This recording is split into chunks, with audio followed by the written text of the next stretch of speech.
4 years after its release, I recently replayed Red Dead Redemption 2, an epic video game set in the Old West on the brink of the 20th century. A time at which America had to rediscover its identity, coming out of the Wild West of the mid to late 19th century and now being confronted with using cars instead of horses, electricity in the streets, and the rise of women within society. Craving for more Wild West adventures, I wanted to read a book in the same vein, a novel set in the late 19th century, somewhere in this new America, telling a tale of finding identity and purpose. And Butcher's Crossing was exactly that, to an overwhelming degree.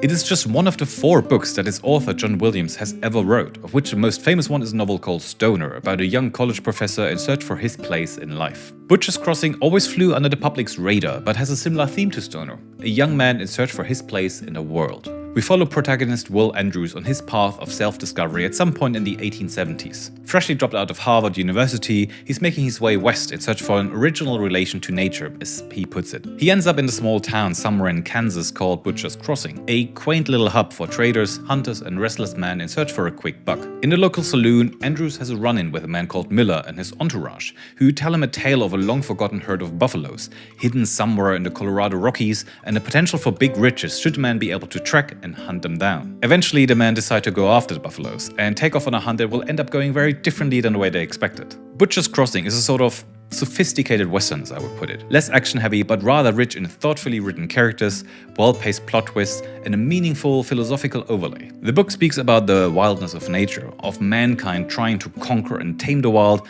and the forthcoming destruction and devastation this usually leaves behind. The book is amazingly well written. Every character is distinctly different, therefore so clear in their demeanor and yet hard to read in their true intentions. To me, greed is the biggest flaw in human nature, and this book eventually shows why. Rarely has a novel left me thinking about it so much after I had put it down. Butcher's Crossing is absolutely worth of the full 5 stars, and therefore a definitive recommendation from me to you to read this book. I've put a link to it, as always, in the description below. And for more book reviews like this one, have a look at this playlist.